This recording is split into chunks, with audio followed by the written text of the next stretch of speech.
आज हमारी तीसरी क्लास है वेट सर्जरी के एमसीक्यूज की।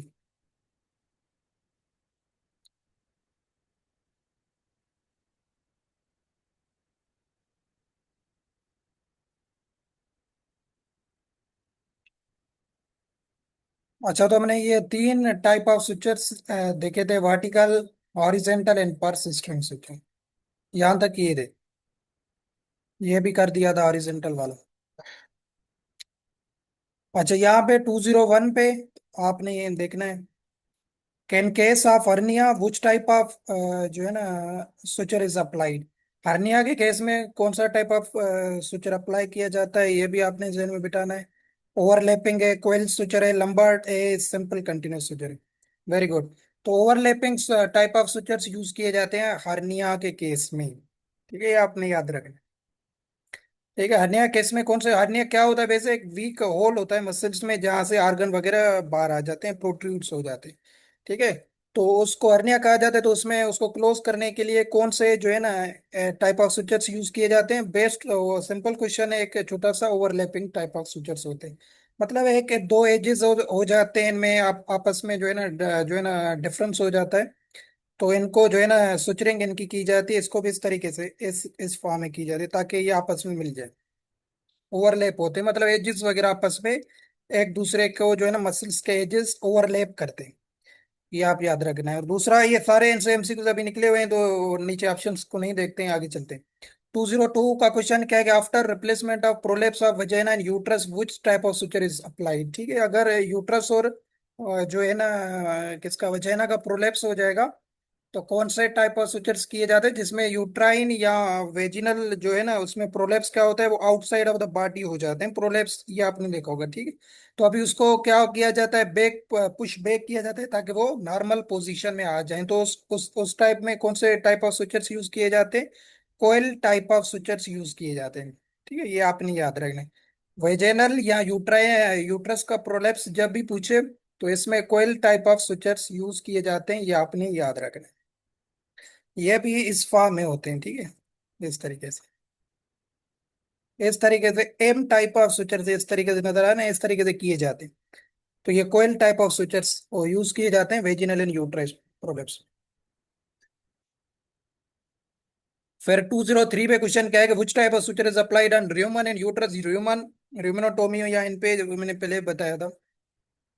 Very good.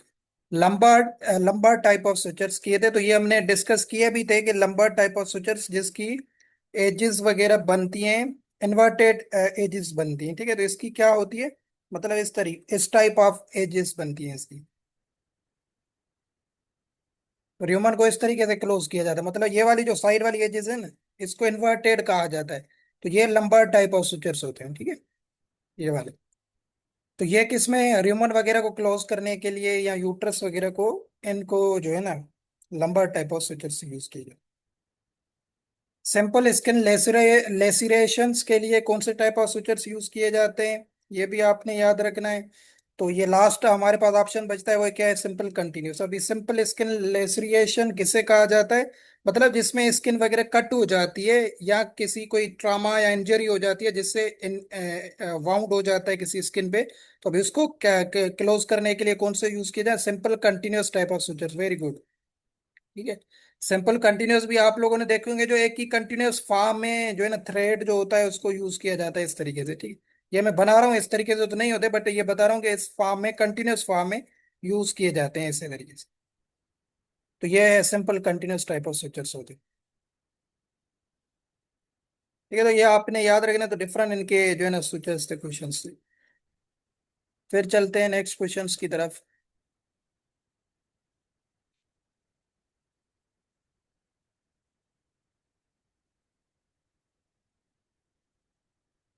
ये देखें, इस फॉर्म में भी ये क्वेश्चन दे सकता है कि जेनेटिकली रिलेटेड डिजीज कौन सी है, डायफ्रामेटिक हर्निया है, लेफ्ट डिस्प्लेसमेंट, इंटेस्टाइनल या एट्रिशाइना है। ठीक है, तो ये भी आपने याद रखना। एट्रिशाइना हमने पढ़ा हुआ है, इसके जो है ना इंसिशन भी बताया था, क्रिस क्रॉस इंसिशन।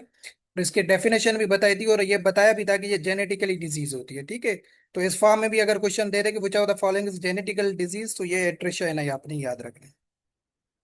इसमें एब्सेंस ऑफ एनल रीजन होती है। अच्छा, 214 पे क्वेश्चन क्या है कि लिप्टेक test is use for which of the following condition, किस कंडीशंस के लिए लिप्टेक टेस्ट की जाती है या लिप्टेक टेस्ट कहा जाता है? एट्रोशाइनिया, लेफ्ट डिस्प्लेसमेंट है, बोमेजम, इंटेस्टाइनल एट्रोशाइनिया, फिर भी ऑप्शन में दिया हुआ है।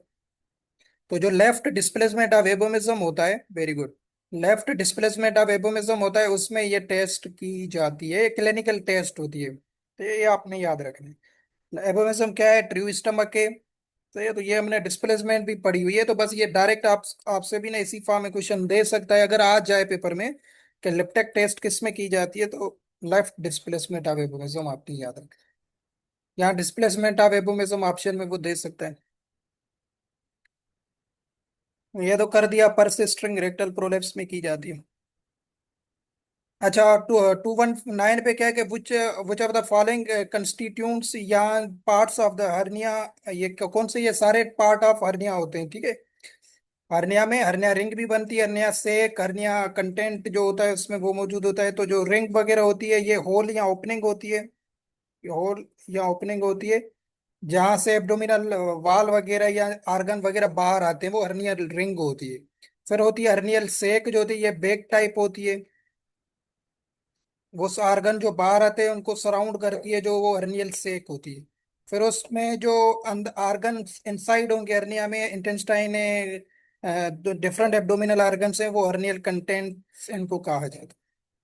तो ये सारे पार्ट्स ऑफ हर्निया होते हैं। अच्छा, अभी इनसे रिलेटेड क्या क्या एमसीक्यूज हैं ये भी हमने डेफिनेशन से ऑलरेडी की हुई थी, फिर दोबारा देखते हैं कि if content of hernia is intestine then termed is non is called, अगर हर्निया इंटेस्टाइन में होगी तो उससे क्या कहा जाएगा? तो ये भी मैंने इनको याद करने के लिए ना आपको ट्रिक्स थ्योरी में भी बताई थी, इंटीरो वर्ड हमेशा इंटेस्टाइन से रिलेटेड है, ठीक है। इंटेस्टाइन, इंटीरो जब भी लग जाए ऑप्शन में मौजूद हो या स्टेटमेंट में, तो वो इंटेस्टाइन आपने ये याद रखना है। तो ये क्या पूछ रहा है, इंटेस्टाइन में जब हर्निया हो जाती है तो उसको क्या कहा जाता है? इंटीरोसेल कहा जाता है या इंटीरोसील, ठीक है। इंटीरोसेल किसे कहा जाता है? जब इंटेस्टाइन में हर्निया होती है या hernia acts in intestinal content, ठीक हो गया, ये आपने याद रखना। फिर एपिपेलोसेल किसे कहा जाता है? एपिपेलोसेल ये ओमेंटम रीजन होती है, बाहर वाली कवरिंग होती है स्टमक के बाहर, ये नीचे क्वेश्चन भी है शायद। तो उसकी उसमें जब हर्निया हो जाती है तो एपिपेलोसेल। वेसिकुलोसेल किसे कहा जाता है? जब यूरिनरी ब्लैडर में हर्निया होती है, तो ये भी हमने पढ़ा था, यूरिनरी ब्लैडर में जब हर्निया होती है तो उसे वेसिकुलो सेल कहा जाता है। स्टाइरोवर्ड आपको बताया, या स्टीरोवर्ड जब भी लग जाए तो ये यूट्रस की बात हो रही होगी, तो जब यूट्रस में हर्निया होती है तो उसको स्टीरोसेल कहा जाता है। ये सारे ही बस नीचे भी क्वेश्चन वही लिखे हुए हैं, तो इनको दोबारा डिस्कस करते हैं, ठीक है। 221 पे क्या है कि कंटेंट और ओमेंटम द हर्निया ट्रम्ड एज, अभी ओमेंटम मैंने पहले भी बताया कि एक जो है ना कवरिंग होती है इंटेस्टाइन एंड स्टमक के ऊपर, जिसको ओमेंटम कहा जाता है। Blood vessels, fat, lymph vessels इनकी बनी हुई होती है, ठीक है। तो प्रोटेक्टिव एक कवरिंग या शीट होती है जो एब्डोमिनल आर्गन्स या इंटेस्टाइन के ऊपर होती है, तो उसको ओमेंटम कहा जाता है। तो उसमें जब हर्निया हो जाती है तो उसको कहा जाता है एपिपेलोसेल। एपिपेलोसेल ये आपने याद रखना, ठीक होगा। फिर यूरिनरी ब्लैडर में तो सी ऑप्शन वेसिकोसेल, ये सी में दिया भी हुआ है, ठीक है। ये आपने याद रखने कुछ नाम जो हैं जो पेपर के हवाले से important। यूट्रस में तो बता दिया, यूट्रस में तो स्टीरोसेल, रेटिकुलम है तो रेटिकुलोसेल, ये नाम जो इम्पोर्टेंट है वो आपने जस्ट याद रखने। जैसे यहाँ से है कि हर्निया, ये थोड़ा नाम यूनिक है, hernia of inguinal canal, inguinal canal में जब हर्निया हो जाती है तो उसको क्या कहा जाता है? बेबनोसेल, ठीक है।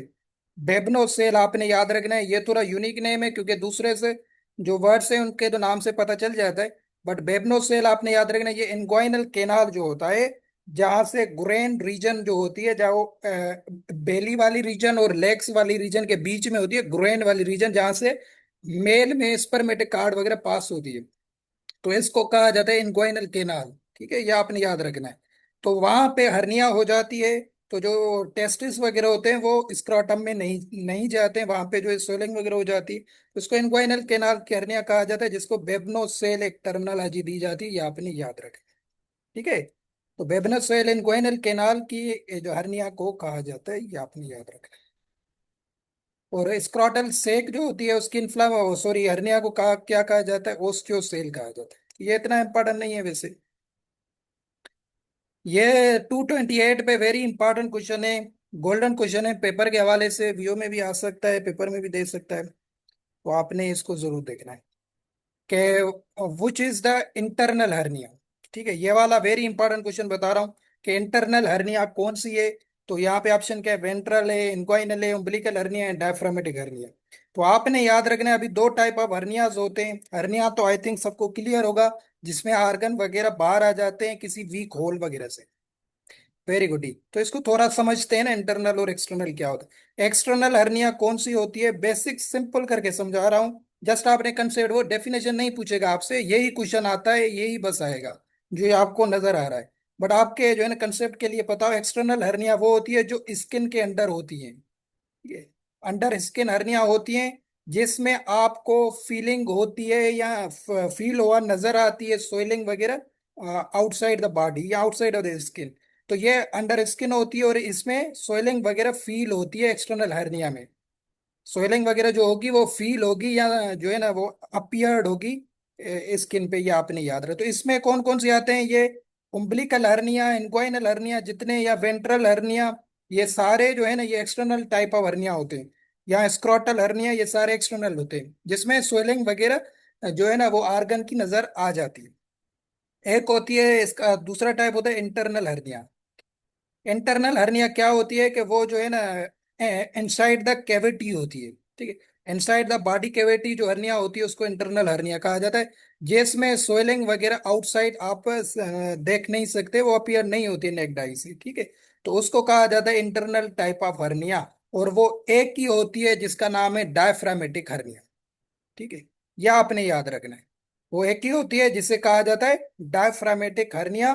ये शायद मैंने पहले डायफ्रामेटिक हर्निया बताया भी हुआ है, पर ये क्या होती है, तो इसको इंटरनल टाइप ऑफ हर्निया कहा जाता है। यह आपने याद रखना है। ये डेफिनेशंस वगैरह तो नहीं पूछेगा, बट क्वेश्चन इस फॉर्म में आ सकता है कि विच of the following is in internal. अगर एक्सटर्नल दे दे तो सारे जो भी नाम लिखे हुए हैं या मैंने बताए ये सारे एक्सटर्नल ही होते हैं। सिर्फ एक ये होती है डायफ्रामेटिक हर्निया, जिसमें ये जो इसमें आर्गन्स होते हैं जैसे स्टमक के, इंटेस्टाइन है, लिवर है, वो डायफ्राम से चेस्ट कैविटी में आ जाते हैं, तो इसको डायफ्रामेटिक हर्निया। तो ये इंटरनल आर्गन्स के अंदर ही होती है, तो इसको इसलिए इंटरनल हर्निया कहा जाता है। ठीक है, यह आपने जरूर याद रखना है क्वेश्चन। उसके बाद ये इतना इंपॉर्टेंट नहीं है, mounting of other animals bull ram during जो है ना हीट के टाइम, स्ट्रेस के टाइम, माउंटिंग के दौरान जो हर्निया होती है उसे इनग्वाइनल हर्निया कहा जाता है। ठीक है, तो ये बुल में ज्यादा देखी जाती है। उसके बाद नेक्स्ट क्वेश्चन क्या है कि ये वाला अब थोड़ा इंपॉर्टेंट क्वेश्चन है कि hernia is frequently occurs in carbs.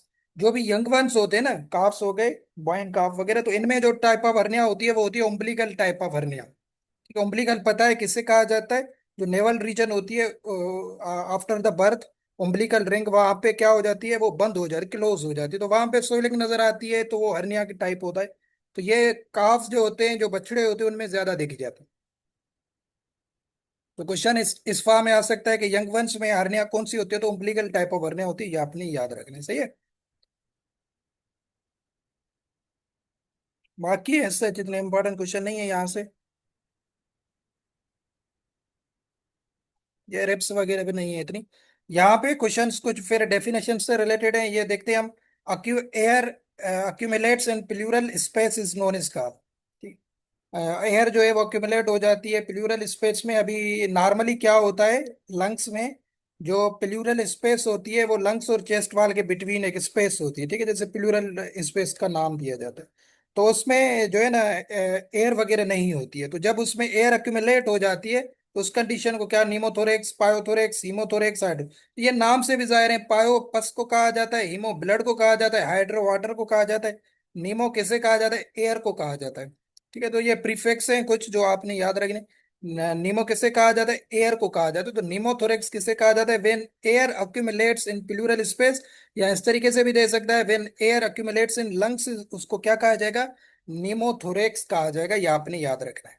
ठीक है, जब उस स्पेस में एयर भर जाती है तो वो लंग्स क्या हो जाते हैं, वो एक्सपेंड नहीं हो पाते प्रॉपरली, मतलब ब्रीथिंग के दौरान डिफिकल्टी होती है एनिमल को, उसे निमोथोरेक्स कहा जाता है। ये आपने याद रखना है। पायोथोरेक्स किससे कहा जाएगा, जब पस आ जाएगी। सिंपल सी बात है। पस जो है ना प्लूरल स्पेस में आ जाएगी। हेमो का मतलब क्या है, ब्लड है। तो जब ब्लड अक्यूमुलेट हो जाएगी, हाइड्रो का मतलब क्या है, वाटर है, जब वाटर अक्यूमुलेट हो जाएगा। तो ये देखिए नेक्स्ट क्वेश्चन, ब्लड अक्यूमुलेट्स, तो क्या है, सी ऑप्शन करेंगे। पस अक्यूमुलेट तो बी ऑप्शन करेंगे, वाटर अक्यूमुलेट का वर्ड आ गया तो बी ऑप्शन करेंगे, ठीक है। तो यह आपने एक ही दफा में मैंने बता दिया।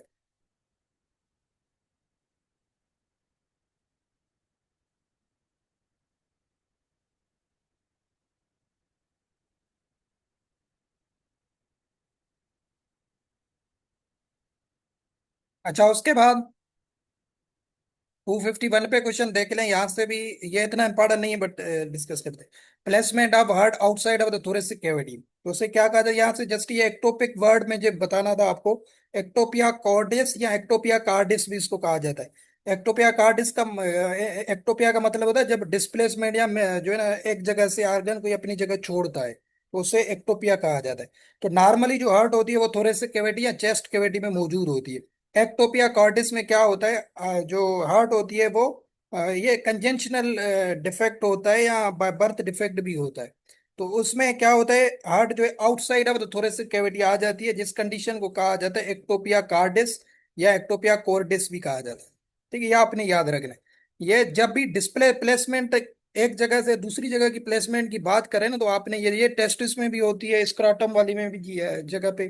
तो उसमें एक्टोपिक वाला वर्ड आपने देखना है, जैसे इस फॉर्म में क्वेश्चन दे दे, कोई भी आर्गन का नाम दे दे, तो एक्टोपिया वाला आपने याद रखे। एक्टोपिया का मतलब आउट ऑफ द प्लेस, मतलब अपनी जगह से वो दूसरी जगह पे चले जाते हैं, ठीक है जैसे। तो ये आपने याद रखना, जब प्लेसमेंट वर्ड आउटसाइड तो थोड़े से केविटी एक्टोपिया ऑफ कार्डिस जेन में बिठाना। फिर नेक्स्ट क्वेश्चन देखते हैं कौन सा है।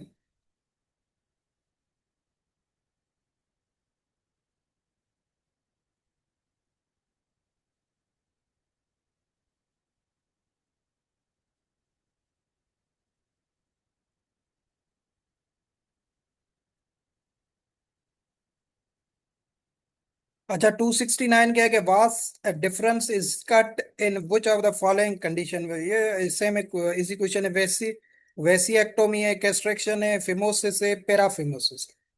ठीक है, तो ये आपने याद रखना है। वास डिफरेंस जो होती है, ये ट्यूब होती है, क्या करती है, स्पर्म कैरी करके आती है टेस्टिस, टेस्टिस से तो यूरेथ्रा। ठीक है, यहाँ तक जो एक ट्यूब होती है जिसे वास डिफरेंसा भी हम पढ़ चुके हैं रिप्रोडक्टिव ऑर्गन्स में, मेल में। तो उसको जब कट किया जाता है, अच्छा जब इसको कट किया जाता है इसे क्या कहा जाता है, वेसो एक्टोमी कहा जाता है। एक्टोमी वर्ड मैंने पहले भी बताया, एक्टोमी जिसके साथ लगा हो उसे क्या कहा जाता है, सर्जिकल रिमूवल। ठीक है, एक्टोमी वर्ड, तो ये आपने याद रखें। तो इससे क्या होता है, जो जाहिर है ये क्या क्या करते हैं, टेस्टिस से स्पर्म को लेके आती है यूरेथ्रा तक, तो स्पर्म्स की ट्रेवलिंग रुक जाएगी जब ये वास डिफरेंस को कट किया जाता है।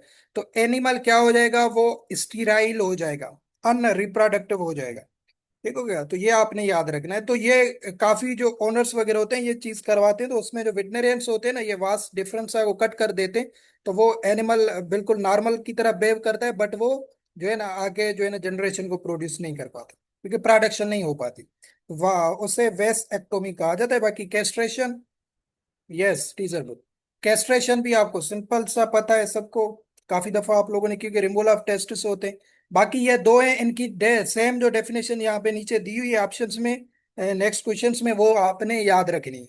बाकी इजी इजी करके भी समझाता हूँ। बाकी ये डेफिनेशन इनकी याद करनी होगी क्योंकि ये भी पेपर में आ सकती हैं, आई नहीं है कभी पेपर में। टेस्टिस को कैस्ट्रेशन रिमूव कहा जाता है। अच्छा, failure of penis retraction in prepuce is called. ठीक है, ये आपने याद रखना है। तो इसे कहा जाता है पेराफिमोसिस। अभी सिंपल करके समझते हैं पेराफिमोसिस क्या होता है। तो इस, वेरी गुड वेरी गुड, नहीं सी नहीं होगा, डी होगा। रिट्रैक्शन का वर्ड आपने याद रखना है, रिट्रैक्शन का वर्ड जब भी आ जाए तो ये होता है पेराफिमोसिस। ठीक है, ये यहाँ से ट्रिक से बता रहा हूँ, रिट्रैक्शन का वर्ड जब भी आ जाए पेराफिमोसिस होता है। इसका क्या मतलब होता है, इसका इजीली भी समझते हैं कंसेप्ट, उर्दू में समझते हैं बिल्कुल। इसमें क्या होता है कि जो है ना पेराफिमोसिस में वो बाहर तो आ जाता है, बट वो प्रप्यूस जो शीट होती है उसमें फिर दोबारा अंदर नहीं जाता। जो है ना मेटिंग के बाद फिर वो दोबारा प्रीप्यूस में शीट में अंदर नहीं जाता। फेल्यूर ऑफ पीनिस रिट्रैक्शन हो जाती है। ठीक है, रिट्रैक्ट नहीं हो पाता, इसको पेराफिमोसिस कंडीशन कहा जाता है। स्वेलिंग हो जाएगी या पेन होता है या कोई डिजीज्ड पार्ट होता है तो उसको पेराफिमोसिस कहा जाता है। ये आपने याद रखना, रिट्रैक्शन का वर्ड याद है। दूसरा होता है कम आउट। ये दोनों आपको, एक तो मैंने सिंपल करके समझा दिया, बट दूसरा इसी फॉर्म में ये डेफिनेशंस आ सकती हैं, पेपर में आ जाए या कहीं पे भी आपको किसी एमफिल में भी आ सकती हैं ये। तो आपने याद रखनी, जब रिट्रैक्शन का वर्ड आए पेराफिमोसिस करना है, और जब कम आउट का वर्ड आए, देखते हैं, वेसोएक्टोमी होगा ना, क्योंकि टीजर बुल इसमें ही होता है, यही होगा। ठीक है। अच्छा, failure of penis to come out from prepuce, ये वाली डेफिनेशन भी आपने याद रखनी है। ठीक है। तो इसमें फिर क्या होता है, वो बाहर ही नहीं आता है। ठीक है। 273 में क्या होता है कि वो अंदर ही रहता है शीट में, बाहर नहीं आता है। ठीक है। तो क्यों, इसमें भी क्या होता है, स्मॉल या नेरो या ब्लॉकेज हो जाती है प्रोप्यूस। ठीक है, ये आपने याद रखने। तो इसमें सिर्फ याद रखने की ये चीजें हैं, जब कम आउट का वर्ड आ जाए तो फिमोसिस होगा, जब रिट्रैक्शन का वर्ड आ जाए पेराफिमोसिस होगा, हमेशा यही डेफिनेशन आएगी और कोई नहीं आएगी। ये बाकी मैंने इजी करके थोड़ा समझा दिया ताकि आपको क्लियर हो जाए।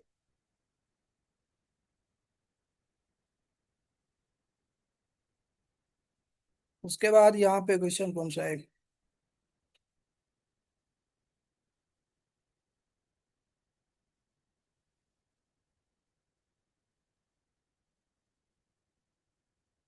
अच्छा, ये भी सिंपल क्वेश्चन है, ये भी आप सबको आ रहा होगा। रिमूवल ऑफ ओवरी को क्या कहा जाएगा, हिस्टेरोटोमी नहीं करना है। जब ओवरीज एंड यूट्रस होता है फिर हम ओ एच ही करते हैं। और ओवरियो हिस्टेरोएक्टोमी का वर्ड जब दे दे उसमें आपने सिर्फ ओवरी नहीं करना है, फिर ओवरीज एंड यूट्रस दोनों होगा। क्योंकि ओवरियो हिस्टेरो वर्ड दे रहे हैं ना, तो हिस्टेरो वर्ड किससे रिलेट होता है, यूट्रस से रिलेट होता है।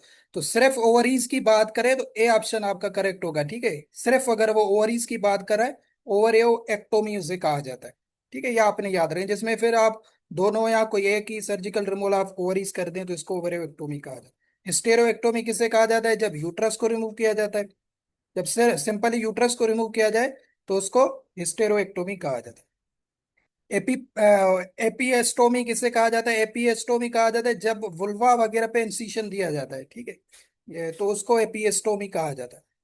यहाँ पे मैंने पहले भी बताया था टोमी और एक्टोमी में फर्क। ठीक।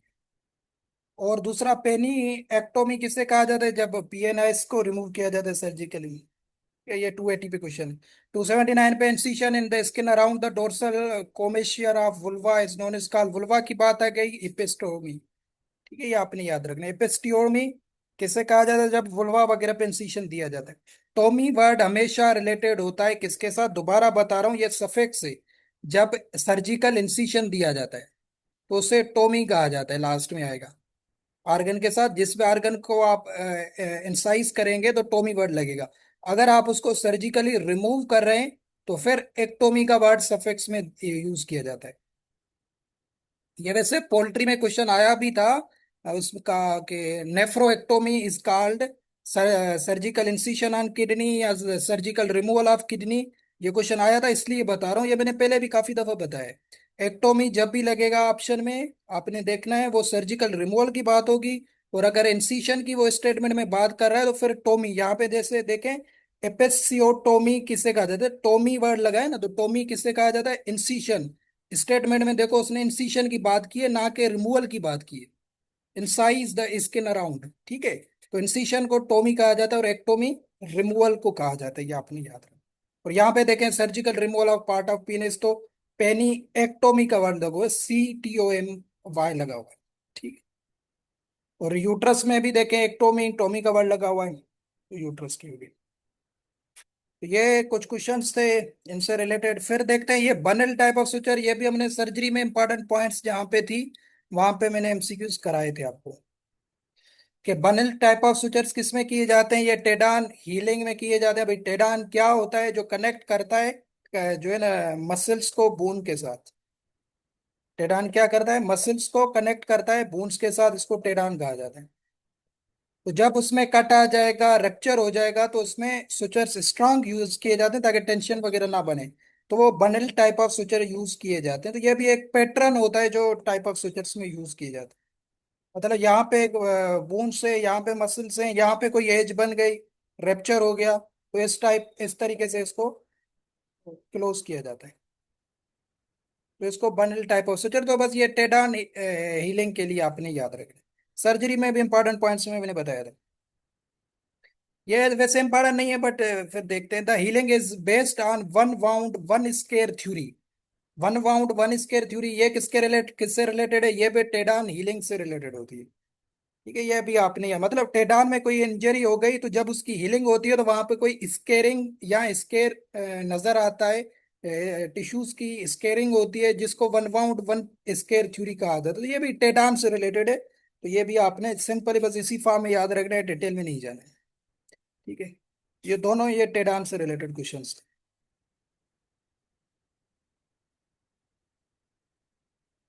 उसके बाद नेक्स्ट क्वेश्चन कौन सा है?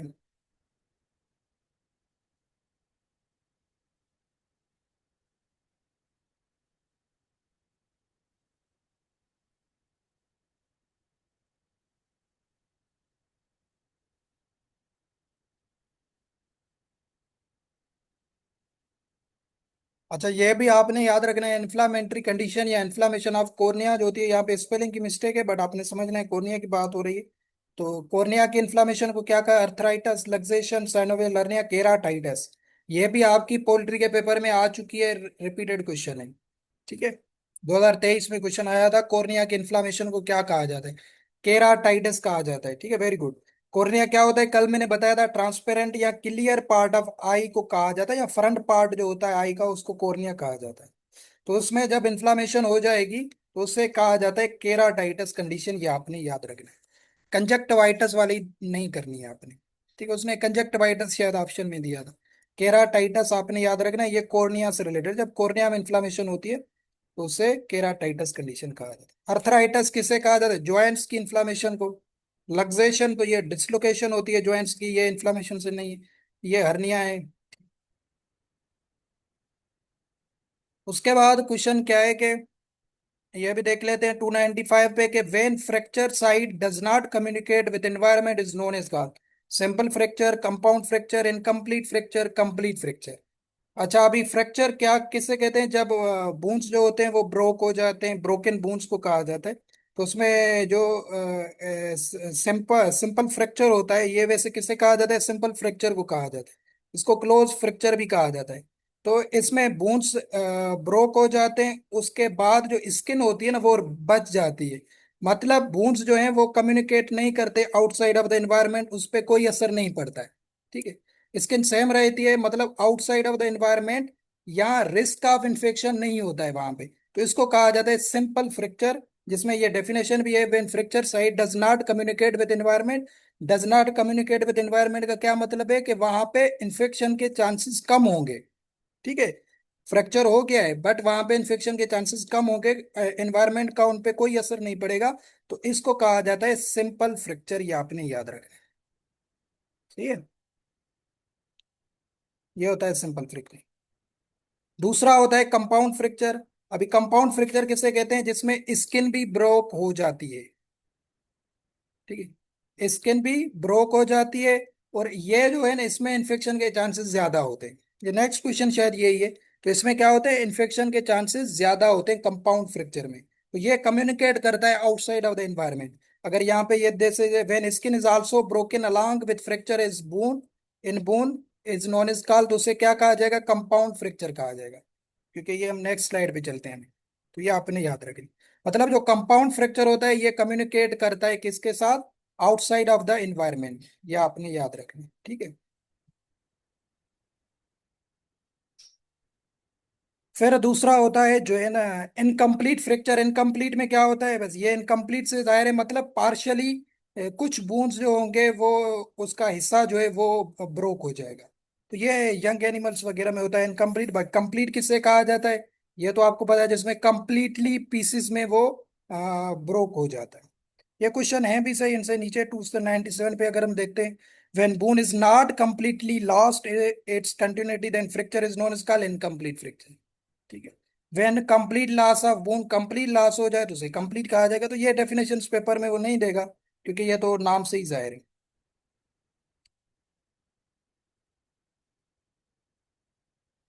फिर आपने याद रखना है।